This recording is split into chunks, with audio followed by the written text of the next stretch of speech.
If you're looking for an undergraduate course at one of the world's great international universities, you should certainly consider Cambridge. It's a beautiful city, where the teaching is delivered often by leading academics in their fields, and where students live in the friendly communities of Cambridge's old and new colleges. Hi, my name's Alice. I'm a student here at Cambridge University studying social and political sciences. I really like it here, and I'm always glad that I applied.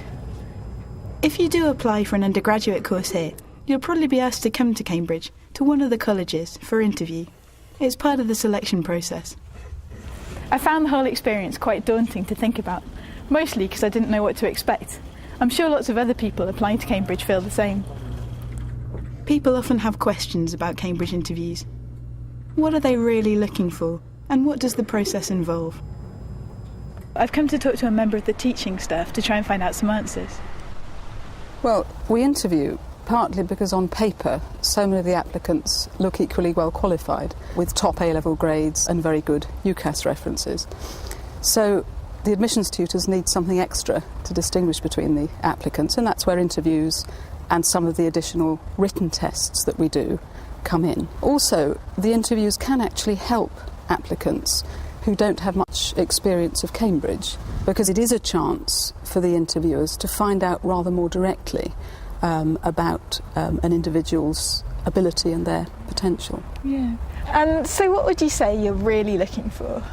Well, obviously we're looking for applicants who have researched the course carefully and who have real enthusiasm for their subject. But other qualities are important too.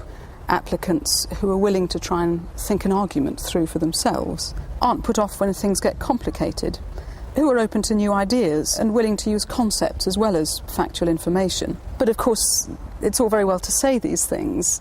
We thought it would be most helpful if people could see something of what some interviews might be like actually working in action. Remember though, there's no such thing as a typical interview. They vary from subject to subject, and they'll often follow up things from your personal statement. Here, you'll see an interview for English, and a science interview where the applicant's main interest is in biology. But all interviews in Cambridge do follow the same basic guidelines. The film you're about to see has been produced by Clare College. The teaching staff play themselves in the film, but the students are actors and their names are fictional. Right, well, this is Old Court and that's F staircase over in the corner there. So, yeah, good luck, mate. Amir is on his way to his first English interview. Often, an applicant will be asked to look over a short text chosen by the interviewers before the interview itself. Amir has been given Geoffrey Hill's poem, September Song.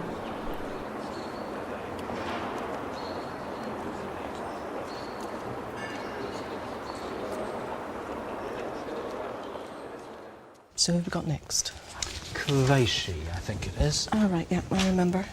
Amir Qureshi. Good GCSEs on the whole. English, German and biology for A-level. The UCAS reference looks fine. He's only been at his current school for the last year, but they're pleased with him. That's good. The reference says he might be a bit on the quiet side, though, so we might have to give him time to settle down. Yeah. What are the texts he said he would like to talk about? Got T.S. Eliot, James Joyce, Zadie Smith. Right, OK. Personal statement looks quite interesting. He's been to Dublin, he's got that interest in Joyce. He connects those up. I might ask him a bit about that. Right. I've got a query about the gap year. He says he wants to go and work in Germany, but he's not down for a gap year application. All right. So I ought to check that with him. OK, are we ready? Yeah, shall I go and get him? Yeah, please. OK.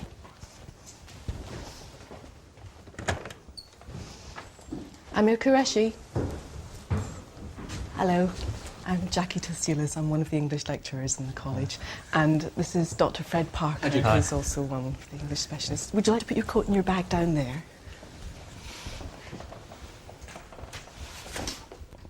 Great. And if you take a seat in that chair there.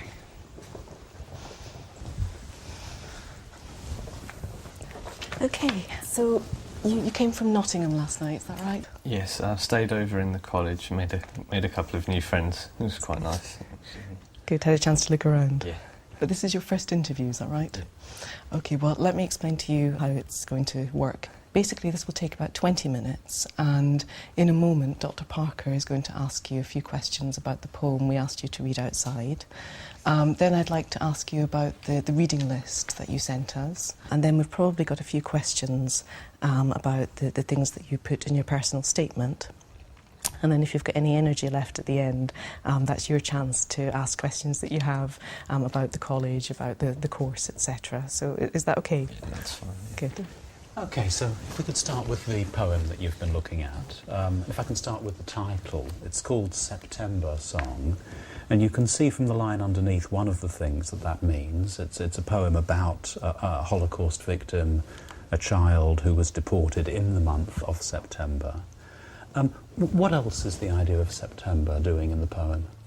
Well, I think September refers to the passing of summer to autumn. It plays in nicely with the subject matter. Mm-hmm. It's talking about death. It's like a progression of thought. Yes. Can you show me what you mean by progression of thought in the poem? Well, it seems to dive in. You're not given any sort of easy entry, as it were, into the poem, and it's personal. It's personal thought. Personal, you say. What do you mean by that? Well, he's talking about himself as someone else at the start of the poem. Yes. And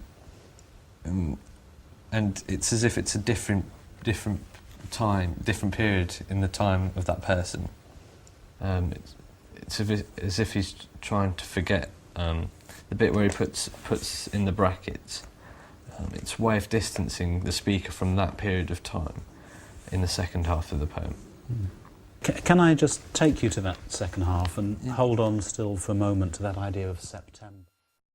OK, thank you. Let's put that poem to one side now, if we can, and I'll hand you over to my colleague who's going to be asking you about some of the texts you've told us you've been reading lately. Jackie. OK, Amir. You said that you've enjoyed reading T.S. Eliot's The Wasteland, which is obviously a very challenging poem in terms of the references to other works of literature that Eliot makes. And I just wondered if you'd like to say something about what you think he's doing with all these quotations and allusions. Well, what Eliot seems to be doing is recycling. It's like recycling images and material from other pieces of literature over so many years. So all those quotes and references, they really build and they really enhance your view of that period of time. I like enhance. Can you give me an example from the text? I'm thinking of the lines, she sat in the chair she sat in like a burnished throne. There's a lot of Shakespeare in The Wasteland.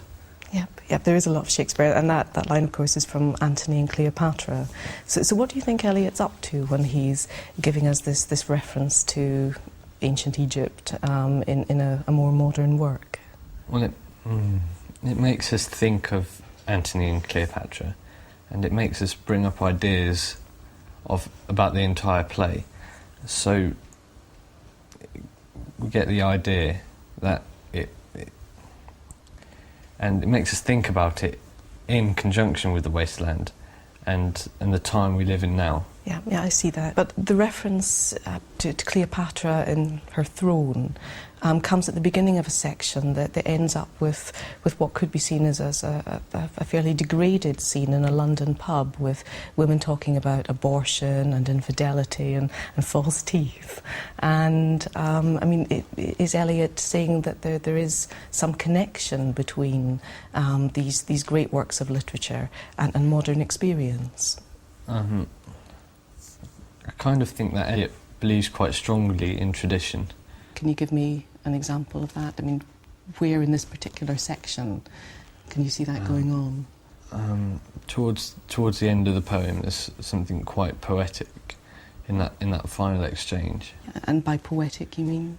I suppose there was a kind of rhythm to those lines. It had a kind of haunting quality.